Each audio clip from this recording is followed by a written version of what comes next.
तो आज जो हमारा चैप्टर है ये BA programme semester 4 political science का, जिसका नाम है इंट्रोडक्शन टू इंटरनेशनल रिलेशन। ये हमारा टॉपिक चैप्टर फर्स्ट है ये। और चैप्टर फर्स्ट के अंदर हमें पढ़ना है आदर्शवाद बनाम यथार्थवाद, यानी कि आइडियलिज्म वर्सेस रियलिज्म। इस टॉपिक को पढ़ने से पहले हमें ये पता होना चाहिए कि आइडियलिज्म और रियलिज्म होता क्या है। जब भी हम एक कार्टून से समझते हैं, ताकि मैं आपको जो भी टॉपिक होगा मैं आपको ईजिली पहले समझा पाऊँ, देन एग्जाम्स के अंदर आप चीज़ों को अच्छे से लिख पाऊँ। चीज़ों को रट के हम लिख नहीं पाएंगे मेरे दोस्त, 4 या 5 या 6 पेजेस। अगर हम समझ लेंगे तो ईजिली लिख पाएंगे। अभी देखिए टॉपिक हमारा आदर्शवाद और यथार्थवाद, यानी कि आइडियलिज्म और रियलिज्म। यहाँ पे एक कार्टून शो हो रहा है, इस कार्टून को देखिए सही से और समझिए एक बार ये कार्टून में क्या दिखाया जा रहा है, देन आप टॉपिक को ईजिली समझ जाओगे। मैं आपको समझाने का चाहता हूँ। सबसे पहले देखिए ये जो इधर ये जो कार्टून है दिख रहा है आपको, ये रियलिज्म है, और इधर जो दिख रहा है ये आपको आइडियलिज्म है। अब एक हम समझते हैं, देखो ये बंदा बोल रहा है कि भागो वहाँ पे बम है, ठीक, वहाँ पे बम है भागो, ये बंदा ऐसे बोल रहा है, ठीक है। क्यों बोल रहा है ये? क्योंकि इसको यहाँ पे दिखा है सच में यहाँ पे बम है। यानी कि जो चीज़ दिख रहा हो, जो चीज़ रियल हो, रियलिटी में आप उस चीज़ को फील कर पाओ, वही बताओ जो रियलिटी है, उसको ही कहते हैं हम रियलिज्म, यानी कि यथार्थवाद। सेकंड थिंग, जब हम इस बंदे को देखते हैं तो ये बोल रहा है कि वेयर इज द बम, कहाँ है bomb, it is just your imagination. लेकिन जब एक ऐसा बंदा, जब वो इमेजिनेशन की बात कर रहा हो, जब वो आदर्शवाद की बात कर रहा हो, ऐसा नहीं है ऐसा होना चाहिए की बात कर रहा हो, तो उसको कहते हैं हम आइडियलिज्म। हिंदी में कहते हैं इसको आदर्शवाद। तो रियलिज्म जो रियलिटी की बात करता हो, और आइडियलिज्म जो इमेजिनेशन की बात करता हो, कल्पनाओं की बात करता हो, ना यूटोपियन की बात करता हो। यूटोपियन एक वर्ड है जो कि पॉलिटिकल साइंस के अंदर सपनों की दुनिया के वर्ड में यूज किया जाता है इसको। तो आज हम पहले जो टॉपिक को स्टार्ट करने जा रहे हैं उसमें रियलिज्म और आइडियलिज्म समझेंगे। इसमें रियलिज्म का पलड़ा थोड़ा भारी है और आइडियलिज्म का थोड़ा सा नीचे। ऐसा इसलिए क्योंकि सबसे पहले दुनिया में आइडियलिज्म आया और आइडियलिज्म का अपोज करने के बाद रियलिज्म आया, ऐसा कहा गया। लेकिन रियलिज्म भी बहुत पुराना है, काफ़ी सारे सोर्सेज में देखने को मिलता है हमें। इसलिए टॉपिक को हम समझेंगे पहले आइडियलिज्म से, देन रियलिज्म से। क्योंकि वर्ल्ड वॉर सेकंड के बाद एक मार्गेंथू नाम का एक थिंकर आया जिसने अपनी बुक लिखी 1948 के अंदर, पॉलिटिक्स अमंग नेशन। इस बुक के बाद ही रियलिज्म को दुनिया भर के अंदर पढ़ाया जाने लग गया। इससे पहले नहीं पढ़ाया जाता था, लेकिन रियलिज्म कंसेप्ट तो था ही, कौन रियलिटी की बात नहीं करता था। रियलिटी की बात तो करते ही थे, लेकिन पढ़ाया नहीं जाता था। पहले आइडियलिज्म की बात हुआ करती थी। इसलिए जो टॉपिक हमारा होगा स्टार्ट, वो करते हैं हम आइडियलिस्ट अप्रोच, दैट मीन्स आदर्शवादी दृष्टिकोण या उपागम कहा जाता है। एग्जाम में जो क्वेश्चन आता है वो ये आता है कि आदर्शवादी और यथार्थवादी, यानी कि आइडियलिज्म और रियलिज्म में क्या डिफरेंसेस है। आपको एग्जाम में यही क्वेश्चन आता है। तो पहले हम समझते हैं आइडियलिज्म के बारे में, क्योंकि हमें ये समझ में आ गया कि आइडियलिज्म यानी कि आदर्शवाद, जो आदर्श की जिंदगी में, सपनों की जिंदगी में जीता है, और जो वो सोचता है कल के बारे में, उसी को वो आज बताने की कोशिश करता है कि मेरे अकॉर्डिंग ऐसा होना चाहिए।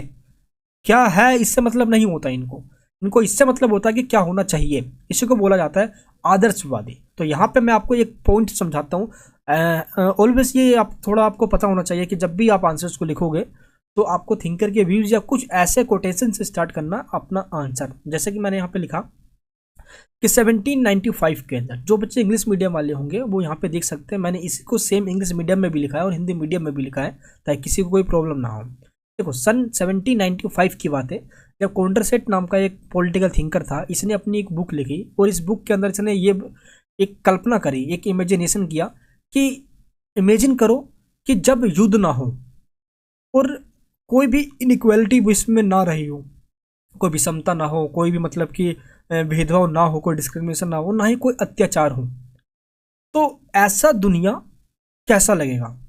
और इसने ये बात कही अपनी बुद्धि, शिक्षा और विज्ञान के आधार पर कि दुनिया में आगे चल के चेंजेस आ सकते हैं जब वॉयलेंस खत्म हो जाए, जब मर्डर वगैरह सब खत्म हो जाए, है ना, मतलब कि सभी लोग मोरलिटी पे आ जाए और जो गलत काम करते हैं वो सब के सब खत्म हो जाए। तो एक ऐसी इमेजिनेशन जब 1795 के अंदर ये बात इनके द्वारा कही गई, तो यहीं से निकल कर आई आइडियलिज्म की थ्योरी, यानी कि आदर्शवाद की थ्योरी। तो आदर्शवाद बेसिकली एक सिद्धांत है जो ये मानकर चलता है कि दुनिया के अंदर कोई वॉर ना हो, कोई वॉयलेंस ना हो, और लोग मोरलिटी के राह पे चले, नैतिकता के सिद्धांत पे चले, जिससे कि युद्ध वगैरह ना हो। तो ये हो गया आइडियलिज्म की बात, क्योंकि ये चीज़ों को मतलब कि बताना चाहते हैं कि ऐसा होना चाहिए। तो शक्ति, राजनीति, अनैतिकता और हिंसा, इन सबसे मुक्त चाहते हैं दुनिया को ये, यानी कि कंप्लीटली फ्री चाहते हैं दुनिया को पावर पॉलिटिक्स से, एंड इमोरलिटी से एंड वॉयलेंस से। तो इसलिए ये जिन चीज़ों पे एम्फसाइज यानी कि जोर देते हैं वो पॉइंट है क्या होना चाहिए। ये बात करते हैं क्या होना चाहिए कि दुनिया में क्या होना चाहिए, ये क्या हो रहा है इसका कोई भी मैटर नहीं रखता आइडियलिज्म से, क्या होना चाहिए ये इसकी बात करते हैं। इसलिए इन्होंने बोला कि युद्ध नहीं हो तो यानी कि इमेजिनेशन की बात कर रहे थे ये, ठीक है। हाँ जी, तो यहीं पे अब मैं एक एक सारे पॉइंट्स बता रहा हूँ ताकि आप आइडियलिज्म को अच्छे से समराइज कर सको। अगर समराइज हो गया तो आप मेमोराइज भी इजिली कर लोगे इसको। देखिए पहला पॉइंट क्या है हमारा, न्याय और शांति कैसे स्थापित की जा सकती है। यानी कि जो आइडियलिज्म है वो किन चीज़ों की बात करता है, जो आइडियलिज्म के थिंकर्स है वो किन चीज़ों को इस्टेब्लिश करने की बात करते हैं, जिनमें सबसे पहला पॉइंट है how can justice and peace be established, यानी कि किस तरीके से हम न्याय को और शांति को दुनिया में इस्टेब्लिशमेंट कर सकते हैं। अगर देखा जाए तो जस्टिस को बनाए रखने के लिए और शांति को बनाए रखने के लिए हमें एक काम करना पड़ेगा कि दुनिया के कोई भी कंट्री किसी कंट्री पे अटैक ना करे। तो ऐसा पॉसिबल कैसे हो सकता है? वर्ल्ड वॉर फर्स्ट के बाद हमने तो यही सोचा था कि वर्ल्ड वॉर सेकंड नहीं होगा, लेकिन वर्ल्ड वॉर सेकंड हुआ ना। तो वर्ल्ड वॉर सेकंड के बाद भी हमने ये सोचा कि वर्ल्ड वॉर कोई वॉर नहीं होगा। बेशक वर्ल्ड वॉर नहीं हुआ लेकिन कोल्ड वॉर तो हुआ ना। तो सेम इसी तरीके से ये थ्योरी ऐसा मानता है कि दुनिया में ये सब नहीं होना चाहिए। सेकंड पॉइंट क्या कह रहा है, युद्धों का उन्मूलन मतलब होता है समाप्त कैसे किया जा सकता है। तो ये अब जिस चीज़ों की बात करता है ये बात करता है कि युद्ध को समाप्त कैसे करें हम। थर्ड पॉइंट क्या कहता है, ये अंतर्राष्ट्रीय सहयोग किस प्रकार विकसित हो सकता है। यानी कि हम ऐसा क्या करें जिससे कि इंटरनेशनल कोऑपरेशन को हम डेवलप कर सकते हैं कि एक कंट्री दूसरे कंट्री की हेल्प करे इकोनॉमिक मामलों में एंड पॉलिटिकल मामलों में, सभी मामलों में। शक्तिहीन राज्यों का शोषण हम कैसे बंद करें, क्योंकि जो भी कुछ कमज़ोर कंट्री हैं उनको पावरफुल कंट्री के द्वारा हमेशा से एक्सप्लॉइटेशन किया गया है उनका, और आज भी ये चलता आया है। तो हम इसको कैसे ख़त्म कर सकते हैं। तो जो आइडियलिज्म है बेसिकली इन 4 पॉइंटों पे इधर गिर्द घूमता है, वो इन 4 पॉइंटों की ही वो बात करता है। ये चीज़ आपको पता होना चाहिए, ठीक है। हाँ जी, नेक्स्ट पॉइंट है हमारे पास समस्याओं के समाधान के लिए 3 बातों पे जोर देता है आइडियलिज्म। क्या बात करता है ये कि जो भी हमें प्रॉब्लम दिख रही है उन प्रॉब्लम को अगर हमें सोल्व करना है तो हमें 3 बातों पे जोर देना होगा। सबसे पहला पॉइंट है नैतिक सिद्धांतों को, यानी कि दुनिया भर के सभी कंट्रीज को मॉरल प्रिंसिपल्स को फॉलो करना चाहिए। Moral principle in the sense हम कह सकते हैं कि हमें किसी कंट्री पे वॉर नहीं करना चाहिए, हमें किसी भी बॉर्डर पे अटैक नहीं करना चाहिए, हमें किसी के लैंड पे यानी इलीगल रूप से हमें कोई कब्जा नहीं करना चाहिए, जैसे कि आजकल चाइना अपने पड़ोसियों को कर रहा है। हमें ऐसा नहीं करना चाहिए। सेकंड पॉइंट क्या है कि सर्वाधिकारवादी दल यानी कि टोटलिटेरियन पार्टी हमें बिल्कुल ख़त्म कर देना चाहिए। सर्वाधिकारवादी दल का मतलब ये है कि दुनिया भर के अंदर कुछ ऐसे कंट्री हैं जो पॉलिटिकल पार्टीज के रूप में अपने देश में पावर बहुत ज़्यादा गेन करना चाहते हैं, और यानी कि वो अपने देश में तो शक्तिशाली बनना ही चाहते हैं और भी पड़ोसी देशों पर कब्जा करके अपने पावर को बढ़ाना चाहते हैं। इसका जीता जाता एग्जाम्पल यहाँ पे चाइना है, जिसको जो अभी ताइवान पे एंड हांगकांग पे, मतलब कि ये हमेशा अपनी जो बॉर्डर स्टेट है वो इंक्रीज करना चाहता है। इसलिए इसको सर्वाधिकारवादी दल भी कहा जाता है, टोटलिटेरियन पार्टी कहा जाता है। इसलिए दुनिया भर के अंदर इसको समाप्त करना पड़ेगा हमें, तभी हमें शांति देखने को मिलेगी। वरना कोई एक देश किसी दूसरे पे हमेशा अटैक करने के लिए मतलब कि तुला ही रहेगा तो कैसे शांति बन सकती है ना, पीसनेस कैसे इस्टेब्लिश हो सकता है। थर्ड पॉइंट है विश्व सरकार, यानी कि वर्ल्ड गवर्नमेंट हमें बनानी पड़ेगी, ऐसी गवर्नमेंट जो दुनिया भर के देशों के अंदर जहाँ पे भी कोई वॉयलेंस हो रहा हो तो इमिडिएटली वहाँ पे वो एक्शन लेके उसको ठीक कर सके। लेकिन दुनिया में ऐसा कोई है नहीं। अगर हम कहें यूएनओ है तो यूएनओ भी आज 5 कंट्रियों की बपोती बन के रह चुकी है। इन America, Britain, France, Russia, China जो भी कहते हैं वही होता है। और अभी देखा हमने जब यूएसएसआर यानी कि के टाइम के बाद जैसे ही अमेरिका का हेजीमनी दुनिया के अंदर आया, तो जैसे अभी हम कंटेम्प्रेरी में बात करें तो किस तरीके से इस टाइम रसिया ने यूक्रेन पर अटैक करते यूएनओ ने क्या बिगाड़ दिया उसका, कुछ भी नहीं। अगर हम देखें तो अमेरिका ने 2003 में ये इराक पे अटैक कर दिया था अमेरिका ने, तो यूएनओ ने क्या बिगाड़ दिया उस टाइम, कुछ भी नहीं।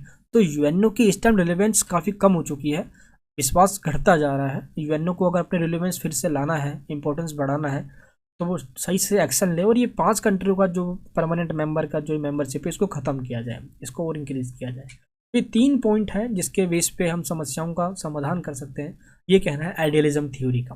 आदर्शवादी अंतर्राष्ट्रीय राजनीति को स्वयं में साध्य ना मानकर केवल एक साधन मानते हैं। इंपॉर्टेंट पॉइंट है ये, जो बता रहा हूँ हर एक लाइन इसमें इंपॉर्टेंट है। आइडियलिज्म का मानना यह है कि जो अंतर्राष्ट्रीय राजनीति है, इंटरनेशनल जो पॉलिटिक्स है, देखो इंटरनेशनल पॉलिटिक्स के अंदर हम बात करते हैं पावर की, नेशनल इंटरेस्ट की। नेशनल इंटरेस्ट का मतलब होता है एक देश की क्या ज़रूरत है, उस देश की जो भी ज़रूरत होगी, जो भी नीड होगी, उसी को देखते हुए वो अपनी नेशनल पॉलिसी बनाएगा, जिसको हम फॉरेन पॉलिसी कहते हैं। तो आदर्शवादी अंतर्राष्ट्रीय राजनीति को, जो आइडियलिज्म है, वो इंटरनेशनल पॉलिटिक्स को एक साध्य नहीं मानता, यानी कि एक लक्ष्य नहीं मानता। साध्य मतलब एक लक्ष्य कह सकते हो, एक गोल, अल्टीमेटली एक गोल कह सकते हो, ठीक है। ये एक साधन मानता है, एक तरीका मांगता है। क्या तरीका? जो अंतर्राष्ट्रीय न्याय को डेवलप कर सकता है, यानी कि इंटरनेशनल पॉलिटिक्स इंटरनेशनल जस्टिस को इस्टेब्लिश कर सकता है या डेवलप कर सकता है, ये मानना है आइडियलिज्म का। लेकिन यह शांति और न्यायपूर्ण विश्व व्यवस्था में विश्वास रखता है। ये आइडियलिज्म चाहते हैं कि दुनिया भर के अंदर शांति बने रहे और न्यायपूर्ण समाज रहे, हमारा जो ऐसी सोसाइटी हो जहाँ पे हमेशा सब जगह जस्टिस हो, किसी के साथ अन्याय ना हो। इसलिए आदर्शवादी यानी कि आइडियलिज्म थ्योरी को हमने यूटोपियनिज्म का नाम दिया। यूटोपियनिज्म का मतलब होता है कल्पनावाद, एक ऐसी सिद्धांत, एक ऐसी थ्योरी जो मात्र सिर्फ कल्पना करी जा रही है कि दुनिया में ऐसा होना चाहिए, ऐसा होना चाहिए, बट इमेजिनेशन के बाद अगर हम रियलिटी में देखें तो ऐसा बिल्कुल भी नहीं दिखता है हमें। इसलिए इस थ्योरी की आलोचना की जाती है कि सैनिक शक्ति का प्रयोग दुनिया भर के देश कैसे त्याग दे। क्या ऐसा पॉसिबल है? तो बिल्कुल भी ऐसा पॉसिबल नहीं है। कोई भी कंट्री अपनी सुरक्षा के साथ, अपनी सिक्योरिटी के साथ कॉम्प्रोमाइज़ नहीं कर सकता, इसलिए ये पॉसिबल नहीं है आज। नैतिक सिद्धांतों का पालन करे तो कैसे करे, क्योंकि आइडियलिज्म का कहना है कि दुनिया भर के जो कंट्री है वो ऐसे प्रिंसिपल्स को फॉलो करे जो कि एथिकल हो या मतलब मोरलिटी के प्रिंसिपल्स हो, तो वो कैसे कर सके। तो देखो, इंटरनेशनल पॉलिटिक्स के अंदर, जियो पॉलिटिक्स के अंदर कोई भी नैतिकता की बात नहीं होती है, ये हमेशा हमें ध्यान रखना होगा। इंटरनेशनल पॉलिटिक्स के अंदर देश सबसे ऊपर होता है, नेशनल इंटरेस्ट सबसे ऊपर होता है। लेकिन आइडियलिज्म ने नेशनल इंटरेस्ट को ख़त्म कर दिया। इसने बोला कि शांति सबसे ऊपर है, पीसनेस सबसे ऊपर है। अगर दुनिया भर में शांति है तो वो सबसे बड़ी बात है, लेकिन शांति होगी कैसे? जब एक कंट्री नेशनल इंटरेस्ट को पूरा करने के लिए दूसरे कंट्री के साथ अपना रिलेशन बनाता है, और रिलेशन बनाते टाइम वो इस चीज़ों को ध्यान रखता है कि वो सेल्फिश है। सेल्फिश इन द सेंस कि वो अपने देश की ज़रूरतों को पहले पूरा करेगा, तभी वो दूसरे देश की ज़रूरतों को या दूसरे देश के बेनिफिट पहुंचा सकता है वो। तो कोई भी देश किसी दूसरे के साथ रिलेशन बना रहा है, जाहिर सी बात है वो अपनी बेनिफिट के लिए बना रहा है। जिस दिन बेनिफिट खत्म उस दिन रिलेशन खत्म। इसलिए कोई भी हमारा दोस्त परमानेंट नहीं है और ना ही कोई दुश्मन हमारा परमानेंट है। ये चेंजेस होते रहते हैं इंटरनेशनल पॉलिटिक्स के अंदर। इसी चीज़ की क्रिटिसाइज करी गई है किसके द्वारा? मार्गेंथ्यू के द्वारा, एक पॉलिटिकल थिंकर जिसने आइडियलिज्म की थ्योरी को, आदर्शवाद की थ्योरी को क्रिटिसाइज किया, आलोचना किया, और इसके बाद इसने ये लिखा कि इस विश्व में विरोधी स्वार्थ वाले लोग हैं और संघर्ष इतने बहुत ज़्यादा हैं, यानी कि अधिक प्रबल संघर्ष है, और इनके होते हुए नैतिक सिद्धांतों का इम्प्लीमेंट करना इम्पॉसिबल है। ये चीज़ दोस्त यहाँ पे पढ़ सकते हो, क्लियर है? तो ये चीज़ बात कही है किसने? ये बात कही है मार्गेंथ्यू के द्वारा। ये बोलता है कि हम एथिकल यानी कि जो मोरालिटी प्रिंसिपल वो कैसे हम इम्प्लीमेंट कर सकते हैं दुनिया भर के अंदर, हम कर ही नहीं सकते ये। इसी वजह से ये दुनिया में देखा जाए, अगर हम मोरालिटी की ही बात ही करते हैं, अगर हम आइडियोलॉजी की बात करते हैं, चलो ठीक है, आइडियलिज्म की थ्योरी दोस्त इसलिए फेल हो गई क्योंकि देखा जाए तो सैनिकवादी और हिंसक शक्तियों का पूरा दमन नहीं किया जा सकता और ना ही किया गया है, क्योंकि मिलिट्रिज्म आज भी देखा जाता है। देख लो पाकिस्तान के अंदर आप मिलिट्री है, इमरान खान को हटा दिया गया। दुनिया भर के देशों में आज ऐसा है, चाइना में देख लीजिए भाई आप, ठीक है। तो कंप्लीटली जो सेपरेशन की बात की जाती है कि वो बिल्कुल मतलब वॉयलेंस ही खत्म हो जाए, तो कैसे हो सकता है? हम एग्जांपल लेते हैं। पहले वर्ल्ड वॉर फर्स्ट 1914 में हुआ, और 1914 में जैसे ही वर्ल्ड वॉर फर्स्ट हुआ तो दुनिया भर के देशों को ये लगा कि अब ऐसा वॉर ना हो, इसलिए हम एक ऐसा ऑर्गेनाइजेशन बनाते हैं जो ये वॉर होने से रोक ले। उस ऑर्गेनाइजेशन को कहा गया लीग ऑफ नेशन, और इसको बनाया गया 1920 के अंदर। कब बनाया गया दोस्त? 1920 में बनाया गया। और इसको बनाने के बाद ये हुआ कि कोई दुनिया में और वॉर नहीं होंगे, लेकिन हुआ क्या? 1 सितंबर 1939 को फिर से एक नया वॉर स्टार्ट हुआ जिसका नाम था वर्ल्ड वॉर सेकेंड, क्योंकि जर्मनी ने पोलैंड पे अटैक कर दिया था, तो वर्ल्ड वॉर सेकेंड स्टार्ट हो गया। तो यहीं पे साबित हो गया लीग ऑफ नेशन फेल हो गई, और जो आइडियलिज्म की थ्योरी है ये भी फेल हो गई। इसका ये कहना था कि दुनिया में शांति बनाया जा सकता है, और लीग ऑफ नेशन जब इस थ्योरी के अकॉर्डिंग बनाया गया तो लीग ऑफ नेशन भी फेल हुई, प्लस दुनिया में वॉर भी हुए, इसलिए आइडियलिज्म की थ्योरी जो है, सिद्धांत जो फेल हो गई। इसके बाद एक नई थ्योरी आई जिसका नाम था यथार्थवादी सिद्धांत। इसने क्या किया? इसने आइडियलिज्म की थ्योरी जो है उसका इसने विरोध किया, इसने क्रिटिसाइज किया। इसके बाद एक नई थ्योरी दी, उसका नाम था यथार्थवाद। तो आदर्शवादी उपागम यानी कि जो आइडियलिज्म अप्रोच है उसकी प्रतिक्रिया मतलब उसकी क्रिटिसाइज का एक परिणाम निकला। क्या परिणाम निकला? यथार्थवादी अप्रोच, यानी कि रियलिस्टिक अप्रोच के नाम से इसको जाना गया। तो पहले हम ये समझते हैं कि जो रियलिस्टिक अप्रोच है ये किसके द्वारा दी गई है। ये मॉर्गेंथ्यू के द्वारा दी गई है, जो कि पॉलिटिक्स अमंग नेशंस 1948 में इनकी ये बुक आई थी। उस बुक में जब इन्होंने ये थ्योरी दी, इसके बाद ये थ्योरी काफ़ी फेमस हो गई, दुनिया भर के अंदर इसको पढ़ाया जाने लग गया और वर्ल्ड पॉलिटिक्स के अंदर, इंटरनेशनल रिलेशन में इसको काफ़ी इंपॉर्टेंस दिया गया। ऐसा नहीं है कि इससे पहले रियलिस्टिक या रियलिज्म थ्योरी नहीं था, ये था, लेकिन धरातल पे या प्रैक्टिकल इसको पढ़ाया जाने लग गया 1948 में इस बंदे की बुक के बाद। इसका नाम है मॉर्गेंथ्यू। इसने 6 प्रिंसिपल दिए इंटरनेशनल पॉलिटिक्स के अंदर, हम उसकी भी बात करेंगे। इससे पहले हम ये जानते हैं तो ये रियलिस्टिक की ये जो थ्योरी है रियलिज्म की, ये आज नहीं या 1948 में वर्ल्ड वॉर सेकंड के बाद ही नहीं आया मेरे दोस्त, ये बहुत पुराने टाइम से था। अगर हम बात करते हैं तो कब से था ये, तो सबसे पहले हम बात करते हैं सुनजू की। सुनजू चीन का एक मतलब कि आप थिंकर कह सकते हो, पॉलिटिकल थिंकर था चीन का ये। इसकी बुक आई थी आर्ट ऑफ वॉर। इस बुक के अंदर ये बताया था इसने कि किस तरह से एक देश दूसरे देश पे हमेशा अटैक करने के लिए उतारू रहता है कि कब उसको मौका मिले वो उस देश पे अटैक करके उसके रिसोर्सेज को लूट ले। तो ये सुनजू ने कहा। नेक्स्ट है कौटिल्य की कृति।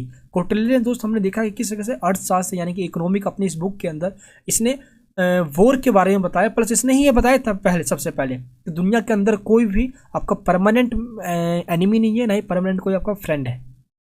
तो जो आपका दोस्त है वो दुश्मन बनने में टाइम नहीं लगता। तो कौटिल्य की जो वॉर की जो पॉलिसी है, जिसके तहत उसने घनानंद को हरा के एक विशाल एक मेगा मतलब कि आप कह सकते हो कि मगध साम्राज्य, मगध एम्पायर या मौर्य एम्पायर को इसने मतलब कि स्टैब्लिश किया। तो ये कौटिल्य की चतुराई थी जिसकी वजह से ही हो पाया ये। तो कहीं ना कहीं रियलिस्टिक थ्योरी उस टाइम भी थी। ऐसे एक और थिंकर है, उसका नाम है थुसिडाइड्स। इस बंदे ने क्या किया, इसने भी लिख लिखी इसके द्वारा जो बुक लिखी गई उसमें था हिस्ट्री ऑफ द फिनोमिनियन। इसमें क्या था कि हिस्ट्री ऑफ द फिनोमिनियंस वॉर के अंदर अगर देखा जाए तो इसके अंदर इसने सेम, अभी हमने रोम के आपने नाम सुना होगा, रोम इस टाइम जो इटली की कैपिटल है, उसके अंदर क्या था कि जो उसका ईस्ट का पार्ट था उसकी दोस्त ये राजधानी हुआ करती थी। और उस टाइम इसने ये लिखा कि दुनिया के अंदर किस तरीके से वॉर का महत्व ज़्यादा है, हमेशा वॉर की कंडीशन बनी रहती है क्योंकि बैलेंस ऑफ पावर नहीं है। स्ट्रगल ऑफ पावर के दौरान सभी लोग शक्ति अपनी पावर को इंक्रीज करना चाहते हैं, जिस कारण से कोई भी कंट्री आज सिक्योर नहीं है पूरे तरीके से। इस बात को कंटिन्यू किया मॉडर्न ज़माने में, आज मॉडर्न पीरियड के अंदर मैकियावेली ने। मैकियावेली एक ऐसा थिंकर हुआ जिसको आज इस टाइम मॉडर्न पॉलिटिकल साइंस का कह सकते हो आप, या मॉडर्न पॉलिटिकल फिलोसफी का फादर कहा जाता है। इसने अपनी बुक में ये लिखा कि मनुष्य शस्त्र मतलब हथियार, धन एवं रोटी, ये 4 चीज़ जो इसने बताई, इसने कहा कि मनुष्य, शस्त्र, धन और रोटी ये युद्ध की शक्ति है। यानी कि वॉर करने के लिए, युद्ध करने के लिए ये 4 चीज़ होना जरूरी है। मनुष्य का होना, शस्त्र का होना, धन का होना और रोटी का, man, weapons, money and bread. अगर ये 4 चीज़ है तो कोई भी शक्तिशाली है। लेकिन मैकियावेली ने यह भी कहा कि इन चारों में जो पहले के 2 हैं वो सबसे ज़्यादा इंपॉर्टेंट है, मनुष्य और शस्त्र यानी कि मैन और वेपन्स, ये दोनों बहुत जरूरी है। ऐसा इसलिए क्योंकि अगर मनुष्य और शस्त्र हैं, ठीक है, यानी कि अगर वेपन्स और मैन यानी कि ये 2 जने हैं, तो धन और रोटी ये आराम से प्राप्त कर लेंगे। अब चाहे युद्ध करके करे, कैसे भी कर लेंगे ये। लेकिन अगर रोटी और धन है तो मनुष्य और शस्त्र प्राप्त वो नहीं कर सकते। इसकी इस बातों से समझ में आता है कि इसने शस्त्र और मनुष्य यानी कि वेपन्स को कितना इंपॉर्टेंस दिया है। इस वजह से वर्ल्ड पॉलिटिक्स के अंदर आज वॉर की कंडीशन बनी रहती है। कभी भी देख लो, हमेशा वॉर घटनाएं होती ही रहती है, ठीक है, ये होता है। तो यथार्थवादी दृष्टिकोण शक्ति यानी कि पावर, शस्त्र यानी कि वेपन्स, युद्ध यानी कि वॉर, ये मानव स्वभाव की विशेषता मानता है। इसका मतलब ये है कि एक इंसान जैसे कभी भी मान लो कि एक इंसान आज इसका दोस्त है, ये दोनों एक दोस्त हैं, बहुत अच्छे दोस्त, तो कब 2-4 दिन बाद, 4 दिन बाद, 10 दिन बाद इन दोनों में ऐसी कहासुनी हो जाए, बहस हो जाए और दोनों में लड़ाई हो जाए। तो जैसे एक इंसान में ऐसी बात हो सकती है, पहली चीज़ तो ये। दूसरी पॉइंट ये कि जैसे एक इंसान कैसे भीड़ से अपने आप को अलग करने के लिए, अपनी सोशल स्टेटस को बनाने के लिए, कैसे अपने आप को आगे निकालने के लिए अपने स्किल्स को डेवलप करता रहता है ना, अब अच्छी अच्छी चीज़ों को सीखता रहता है जिससे कि और लोगों से वो आगे चल पाए, एंड वो किस तरीके से पोस्ट को गेन करने के लिए, कि मेरी सोसाइटी में मेरी एक पोस्ट हो, मेरी एक हैसियत हो, इसको बनाए रखने के लिए वो दूसरों को भी नीचा दिखाते रहता है। ऐसा ही होना है। अब हम क्या करते हैं भाई, हम एक इंसान क्या करता है, दूसरे इंसान मेरे पास ये रिसोर्सेज है, मेरे पास तो आईफोन है, मेरे पास तो ये, तो हम कैसा करते हैं, ये हम लोगों को इस तरीके से दिखाने की कोशिश करते हैं कि हम तो तेरे मुकाबले में बहुत ऊंचे हैं, मेरे पास तो ये है, मेरे पास तो वो है। तो सेकंड पॉइंट ये है कि एक इंसान की ये एक मतलब कि कह सकते हो कि ये एक नेचर है एक इंसान की, है ना, वो जैसा वो चाहता है। तीसरी पॉइंट ये है कि जब किसी भी इंसान में मान लो किसी भी दो जने के बीच में कोई ऐसी कंडीशन पैदा हो जाए और ये दो जने आपस में युद्ध पे उतारू हो जाए। मान लो मैं एक एग्जांपल देता हूँ आपको ताकि वर्ल्ड पॉलिटिक्स में समझा सकूं, क्योंकि इसने जो मार्गेंथ्यू ने मानव स्वभाव से, है ना, ह्यूमन नेचर से इसकी तुलना करी है। मान लो एग्जाम्पल देता हूँ ताकि समझ में आ जाए, ताकि एग्जाम्पल थोड़ा सा मैं आपको देता हूँ। क्या एग्जाम्पल, चलो अच्छा एग्जाम्पल देता हूँ। मान लो एक लड़की है, ताकि आपको समझ में आ जाएगा, ठीक है, ये लड़की है और इस लड़के को ये दोनों लड़के लाइक करते हैं। और दिक्कत ये हुई भाई, ये बंदा बहुत ज़्यादा प्यार करता है, करता तो भाई ये भी प्यार है, और ये लड़की दोनों को किसी को भाव ही नहीं दे रही है, दोनों पीछे पड़े हैं भाई। अब क्या हो रहा है कि ये दोनों जने आपस में ही लड़ रहे हैं, नहीं वो मेरी है तो बोल रहा है मेरी है वो, और दोनों आपस में इतना लड़ रहे हैं कि इतना लड़ रहे हैं कि आपस में एक दूसरे को इसके वजह से इस दोनों को मारने लग गए, वोर हो गई, युद्ध हो गई। अब इन सभी कंडीशन को चलिए अब समझाता हूं मैं आपको वर्ल्ड पॉलिटिक्स के अंदर। पहली कंडीशन मैंने आपको समझाया था कि कोई भी जो आपका दोस्त है वो दुश्मन बन सकता है। अब ये कंडीशन था, वैसे ही दोस्त कोई भी कंट्री एक कंट्री का दुश्मन है, जो दोस्त भी बन सकता है, कभी दुश्मन भी हो जाएगा। अब पूरी तरह की दुश्मन नहीं भी बने तो कहीं ना कहीं हम उससे जो रिलेशनशिप है हमारी वो कमजोर जरूर हो जाएगी। मैं एग्जाम्पल देता हूँ आपको, पहले इस वाले रिलेशन का एग्जाम्पल देता हूँ। 1991 से पहले इंडिया के जो रिलेशन हुआ करते थे वो यूएसएसआर से ज़्यादा मतलब कि बहुत अच्छे हुआ करते थे, जिसको हम रसिया कहते हैं, बहुत अच्छे मस्त रिलेशन हुआ करते थे। ऐसा नहीं आज कम हो गए, मतलब ख़त्म तो नहीं कह सकते हम, लेकिन कम जरूर हो गए हैं। आज हमारा जो अच्छा रिलेशन है और हम चाहते हैं कि हमारे बहुत अच्छे रिलेशन बन पाए, वो अमेरिका के साथ हो पाए। ऐसा इसलिए क्योंकि अमेरिकी की जो अमेरिकन जो आइडियोलॉजी है कैपिटलिज्म की, पूंजीवाद की, वो जीती है दुनिया भर के अंदर, और यूएसएसआर की आइडियोलॉजी यानी कि सोशलिज्म की वो हारी है इस वजह से, क्योंकि उसका इंटीग्रेशन हो गया और डिसइंटीग्रेशन के बाद वो टूट गया था। ठीक है, तो ये हुआ ना, यानी कि रिलेशन चेंज होते रहते हैं। अब देख लो भाई 1950 के अंदर हिंदी चीनी भाई भाई के नारे लगा करते थे। हमें थोड़ी पता था कि भाई चाइना आएगा पीछे चक्कू भोंक देगा भाई, वो तो जवाहरलाल नेहरू को भाई एक क्या कैसे उनकी आइडियोलॉजी थी भाई। तो उसके बाद देखिए हिंदी चीनी भाई भाई नारा लगते लगते हम बहुत अच्छे हमारे संबंध बने। हमने 1954 के अंदर तिब्बत चाइना को दे दिया और हम अपने दुश्मन को अपने छाती पे बिठा लिया हमने। और उसने क्या किया भाई, ये लो 1962 में हमें पेल दिया उसने, तो भाई कर दिया अटैक हम पे, हुआ ना यहाँ पे। तो यही सेम कंडीशन वर्ल्ड पॉलिटिक्स के अंदर होती है, जैसे कि मानव का स्वभाव है। सेकंड पॉइंट में मैंने आपको ये बताया कि कैसे इंसान अपने रिसोर्सेस को बढ़ाते रहता है, जैसे मैंने आपको आईफोन का एग्जांपल दिया था दूसरे को नीचा दिखाने के लिए, ऐसा ही होता है सेम। ये तो मैंने यही पॉइंट यहाँ पे है, पावर की बात और वेपन्स की बात, शस्त्र की बात। कैसे, जैसे कि आपको पता होगा कि जब कोल्ड वॉर चल रहा था तो उस टाइम कोल्ड वॉर के दौरान 1945 से वो स्टार्ट हुआ था, दो ग्रुप बट गए थे, एक तरफ था यूएसए का ग्रुप और एक तरफ था यूएसएसआर का ग्रुप। ठीक है, एंड यूएसए चाहता था कि मैं सोवियत संघ यानी कि यूएसएसआर से आगे निकलूँ, और यूएसएसआर चाहता था यानी कि union of Soviet socialist Republic चाहता था कि मैं यूएसए से आगे निकलूँ। इसलिए दोनों ने ही क्या किया, अपने वेपन्स को बढ़ाने लग गए कि भाई किसी तरीके से अपने वेपन्स को बढ़ाना है भाई। ठीक है, अब दुनिया भर के दोस्त परमाणु बम तो बनाने लगे गए थे। देखो जैसे कि बताऊं मैं आपको, अमेरिका ने 1945 के अंदर जब जापान के हिरोशिमा नागासाकी पे अटैक किया तो उसका तो वहीं पर टेस्ट हो ही गया था भाई, है। अमेरिका के बाद एक होड़ सी लग गई थी, जैसे कि यूएसएसआर ने, जिसको हम रसिया कह रहे हैं आज, उसने 1949 के अंदर एटम बम्स बना लिए थे। इसके बाद ब्रिटेन ने 1954 में बना लिए थे। उसके बाद फ्रांस ने 1959 में बना लिए थे। देन चाइना ने दोस्त 1964 में बना लिए थे। इसके बाद तो इन पांचों कंट्री ने मिलकर इतनी मतलब कि ऐसी तैसी दुनिया भर की कर दी, क्या इन्होंने एक एनपीटी बना दिया, नॉन प्रोलिफरेशन ट्रीटी, कि दो दुनिया भर के कंट्रीज पर सिग्नेचर करेंगे, वो कोई परमाणु टेस्ट नहीं कर सकते, है। हम तो बहुत तेज थे, हमने इस पर सिग्नेचर किया ही नहीं। हम क्यों करें भाई, हमें तो परमाणु एटम्स बनाना है, क्योंकि दो पावर कंट्री हमारे बगल में, एक पाकिस्तान एक चाइना, इसलिए हम कॉम्प्रोमाइज़ तो कर नहीं सकते मेरे दोस्त। इसलिए क्या किया हमने, इस पर सिग्नेचर नहीं किया। और 1974 में हमने अपना टेस्ट भी किया और बेशक उसमें फेल हो गया था, 18 मई को हुआ था ये, एंड फिर 11 मई 1998 को किया हमने, उसमें हम पास भी हो गए। ठीक है, ये हुआ, हम न्यूक्लियर स्टेट बने। अब वो रेस्ट्रिक्शन लगाए गए थे, वो अलग बात है यहाँ पे। ठीक है, तो ये चीज़ हमें पता होना चाहिए। तो इसलिए इंसान का स्वभाव ही ऐसा होता है कि वो रिसोर्सेज को बढ़ाना चाहता है। यूएसएसआर इतना मतलब कि अपनी पूरी इकोनॉमी का जो पूरा जो पैसा है दोस्त इसने पूरे वेपन्स पे खर्च कर दिए, हथियार को बढ़ाने में खर्च कर दिए, बस शुरू से ही दोस्त इसकी शुरू से ही आदत रही है यूएसएसआर की। आज भी देख लो, आज के टाइम पे बताता हूँ मैं, तो रसिया के पास इस टाइम, आज इस प्रेजेंट टाइम में लगभग 8,500 एटम बम से, 8,500 एटम बम से। अगर हम अमेरिका की बात करें तो अमेरिका के पास 5,000 एटम बम से। तो यूएसएसआर की एक हरकत पहले शुरुआत स्टार्टिंग से रही है। इसी वजह से दोस्त यूएसएसआर 1991 में टूट गया था, डिसइंटीग्रेशन, विघटन हो गया था इसका। तो वेपन्स को बढ़ाना चाहता है दूसरे कंट्री को नीचा दिखाने के लिए। सेम यही चीज़ एक इंसान भी करता है। तो इंसान से ही वर्ल्ड पॉलिटिक्स की यानी कि एक स्टेट की तुलना करी है मार्गेंट्यू ने।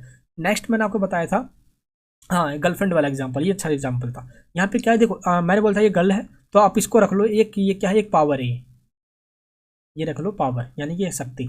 और ये दो जो इंसान मैंने बताया था, मान लो कि ये दो कंट्री, कंट्री ए और कंट्री बी, कंट्री ए और बी आपस में इस तरीके से लड़ाई करते हैं। क्यों? क्योंकि भाई इन दोनों को चाहिए पावर, शक्ति। अब देखो कैसे शक्ति चाहिए, अब दोनों आपस में लड़ेंगे, ये इन दोनों में से जो भी जीत जाएगा वो पावरफुल कंट्री बन जाएगा और दुनिया भर में उसकी हेजेमनी बन जाएगी। एग्जाम्पल इसका भी देता हूँ मैं।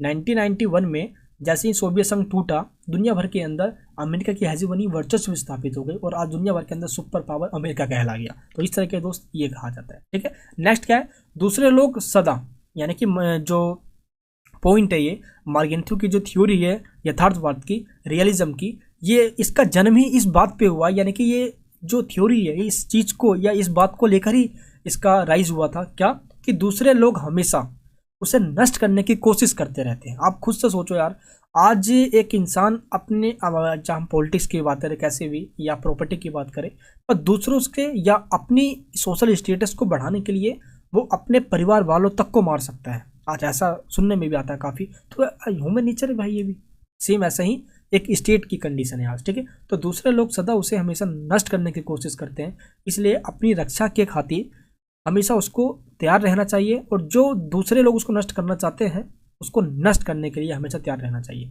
तो मार्गेंट्यू की इस थ्योरी के अकॉर्डिंग ये रहा कि एक इंसान पे कभी भी अटैक हो सकता है।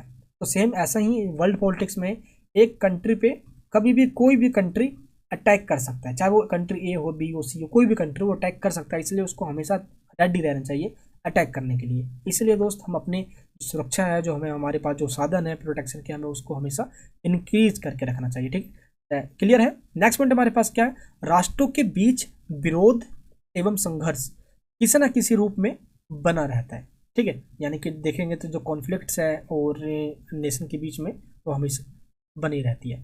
यानी कि मार्गेंट्यू यानी कि जो यथार्थवाद, जो रियलिज्म है, इनका ये कहना है कि दुनिया भर में युद्ध की और जो संघर्ष की यानी जो स्ट्रगल की कंडीशन है ये बनी रहती है। क्योंकि आइडियलिज्म क्या कह रहा था कि दुनिया में शांति बना के रखना है, और आइडियलिज्म का अपोज करने के बाद जब रियलिज्म आई, इसने ये कहा कि शांति बना के कैसे रखना है, तो दुनिया में ऑलरेडी संघर्ष की स्थिति बनी हुई है, स्ट्रगल की कंडीशन बनी हुई रही है। ठीक है, इसलिए मार्गेंट्यू ने अपनी बुक के अंदर, इसके बुक था दोस्त पॉलिटिक्स अमंग नेशन 1948 के अंदर इसके अंदर बुक आई थी, तब मार्गेंट्यू ने अपने मॉडल में शक्ति यानी कि पावर को काफ़ी इंपॉर्टेंस दिया।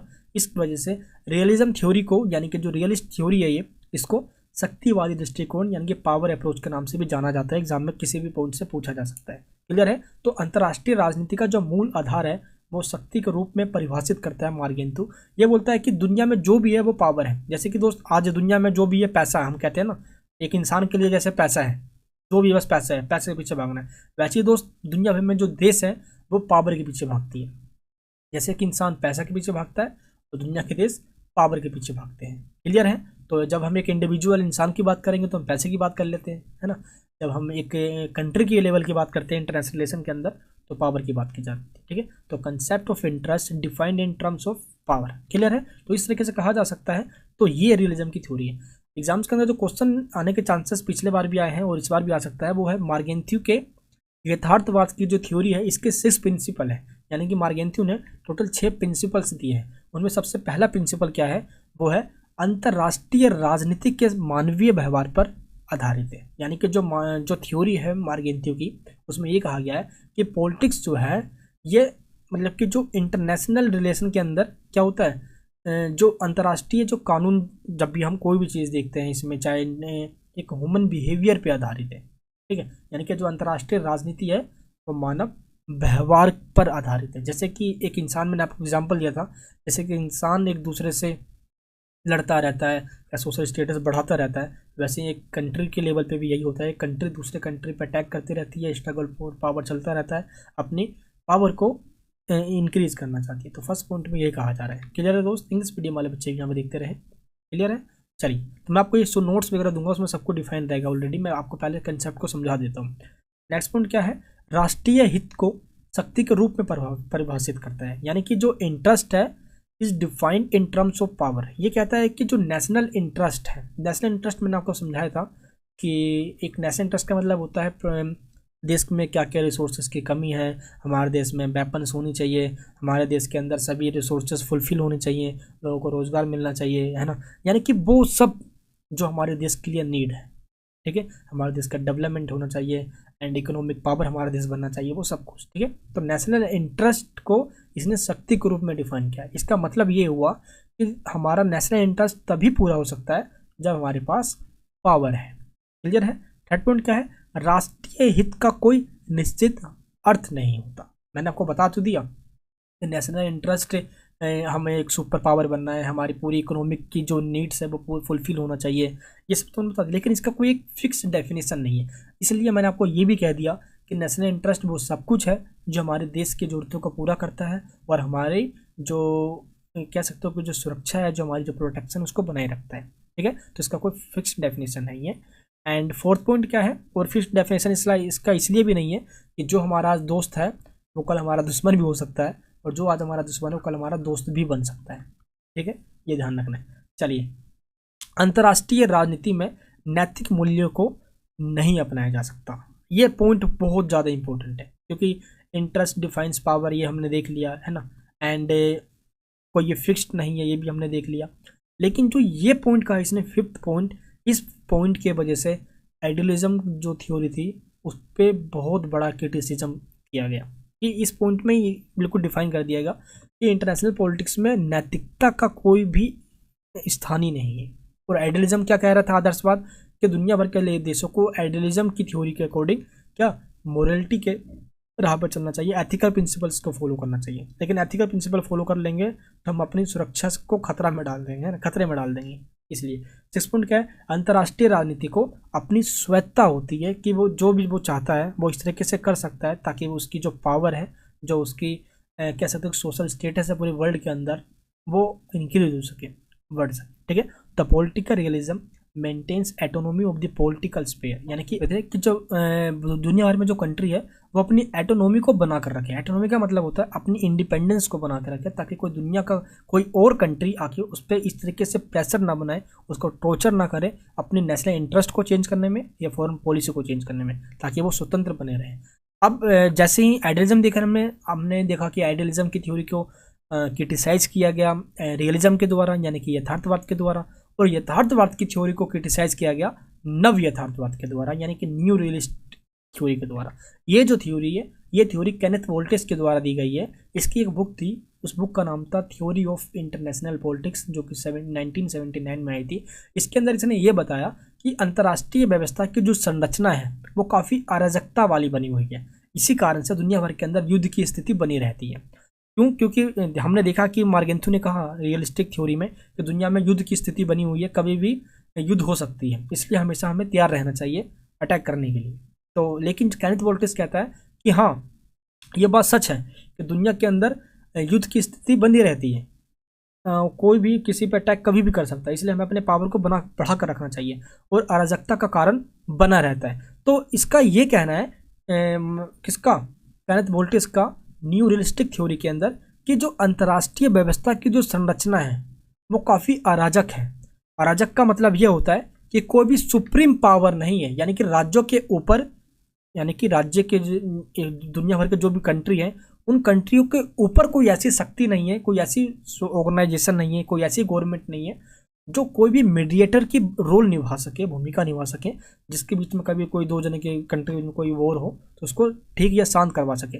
ऐसी कोई भी ऑर्गेनाइजेशन नहीं है। इसी वजह से युद्ध की स्थिति बनी रहती है, और इस युद्ध की स्थिति को ठीक करने के लिए हमें अंतर्राष्ट्रीय व्यवस्था की जो स्ट्रक्चर है ना, जो structure of the international system का जो स्ट्रक्चर है, वो अराजकता का जो सिस्टम बना है उसको हमें ख़त्म करना पड़ेगा। अराजकता का मतलब ही होता है कि कोई ऐसी सुप्रीम पावर ना होना जो मीडिएटर की रोल निभा सके और जो पीसनेस है उसको बना सके, है ना। आप मान लो कि अभी देखो रसिया ने अटैक किया यूक्रेन पे, किसने क्या उखाड़ लिया? कोई कुछ नहीं कर पाया भाई। इसीलिए ये चीज़ आपको पता होना चाहिए कि यूक्रेन और रसिया का एग्जाम्पल ताज़ा है और अब एग्जाम में लिख सकते हो ये। तो रियलिस्टिक थ्योरी का मतलब है वो चीज़ जो आज इस कंटेम्प्रेरी वर्ल्ड के अंदर हमारे सामने आंखों देखा हो रहा है ये। तो जब भी आप ताज़ा एग्जाम्पल दोगे टीचर में इंप्रेशन अच्छा जाएगा। तो अराजकता के कारण को हमें ख़त्म करना होगा, दैन तभी हम युद्ध की स्थिति को ख़त्म कर सकते हैं, और इसके लिए हमें कुछ सुप्रीम पावर बनानी चाहिए। तो ये क्रिटिसाइज़ किया कैनेथ वोल्टेज ने रियलिस्टिक थ्योरी का। तो इस तरीके से हमारा जो टॉपिक था वो फर्स्ट चैप्टर का वो यहीं पे ख़त्म होता है। तो फर्स्ट चैप्टर हमें सिर्फ इतना ही पढ़ना है। क्लियर है? आई होप आपको ये समझ में आ गया होगा। मिलते हैं अब हम नेक्स्ट क्लास के अंदर नेक्स्ट चैप्टर में।